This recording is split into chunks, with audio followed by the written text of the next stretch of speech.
So, good morning, Year 8. So, today's lesson 4, is on the Scramble for Africa. So, up until the end of the 19th century, Africa, for the most part, had been left alone by Europeans. The British, in particular, were more interested in setting up colonies in America, Canada, Australia, New Zealand, and then forming trading relationships in other countries like India. But aside from the slave trade, Africa had remained relatively untouched. There had been some white migration, most notably to South Africa, but there had been no large-scale migration to anywhere else. But from 1880 to 1900, the Europeans decided to carve up Africa into various colonies and to be used for their own ends. Britain, France, Germany, Italy, Belgium, Portugal and Spain all established their own colonies throughout the continent in what became known as the Scramble for Africa. Now, as you can see based on the map and the key at the bottom, different countries went to different places. The British came to dominate South Africa, what was then at the time Rhodesia, Egypt, the Sudan, northern Somaliland, and various other countries along the way. Other countries, the French had a strong presence in West Africa, the Belgians had a dominant presence in the Congo, the Portuguese on the coasts of southern Africa, and the Germans as well. Certain places remained completely independent, most notably these sections in the middle, which were dominated by local rulers who had pressure put on them by various colonial powers to follow the rules. There are other places which remained protected and relatively free of influence, most notably somewhere like Sierra Leone, which had been a haven for freed slaves following the end of the American Civil War. So, in 1869, the Egyptians had finally opened the Suez Canal. What the Suez Canal allowed you to do, instead of going all of the way around Africa, around the Cape of Good Hope, to get to India to trade, you could instead go through the Mediterranean, through this big canal down the middle, and round the Arabian Peninsula, almost halving your journey time. And if you could do this event far quicker, you could make far more money. So it was co-owned by the Egyptians and the French, and it worked well for a few years. However, 6 years after the opening of the canal, Egypt got itself into financial difficulties. Britain, ever savvy as in business, decided they would buy the Egyptian stake in the canal for £4 million. 7 years later, in 1882, a popular uprising occurred in Egypt with the sole aim of kicking the British and the French out of Egypt. The British, in order to protect their economic interests, decided to invade and fought a bloody battle and a bloody war, and finally installed a puppet ruler, so someone under the control of the British, as the leader. But people do not like to be invaded, and further rebellions occurred.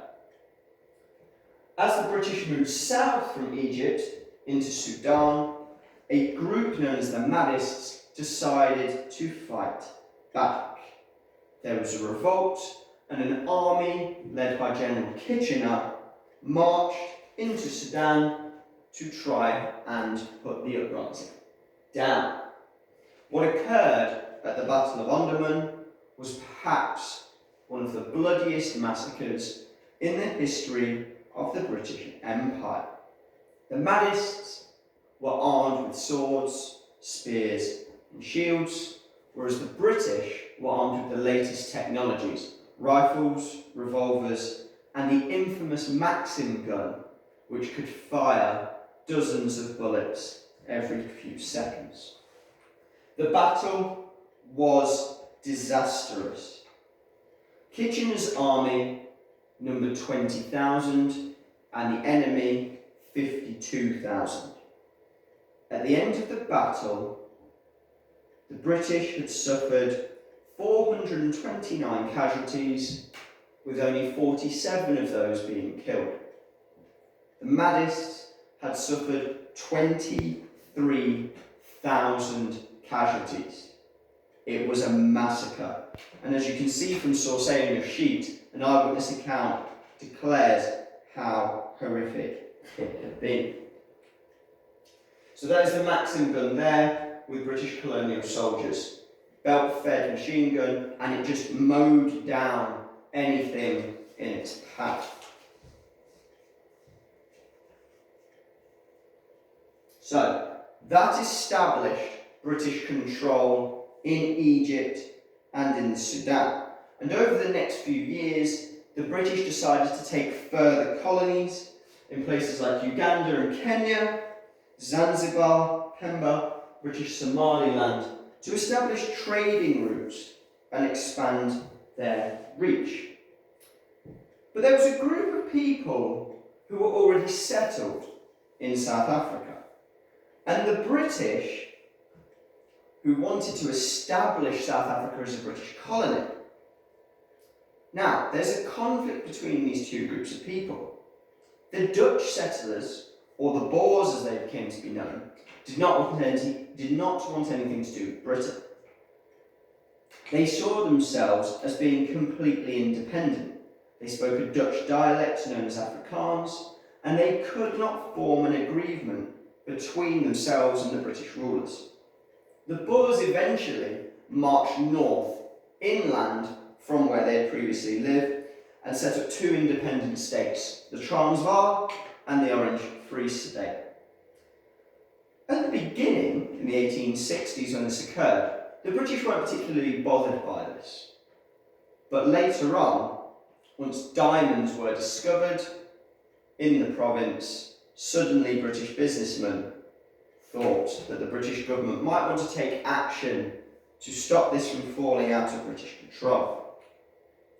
So this is a gigantic diamond mine in Kimberley. These are places where millions and millions of pounds could be made if people had the right opportunities to do it.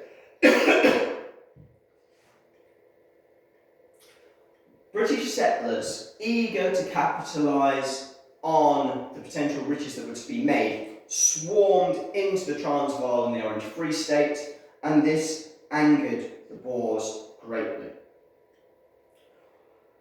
There is an uneasy peace between the British settlers and the Boers, and there are uprisings, there is trouble between the two groups. Gold is later discovered, which further exacerbates the problem.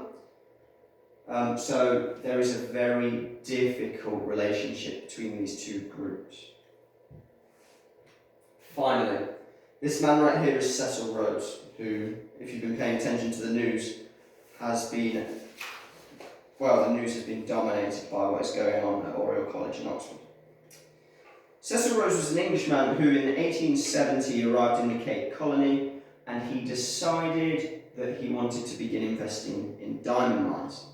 He became incredibly wealthy, and by 1890 he became president of the Cape Colony.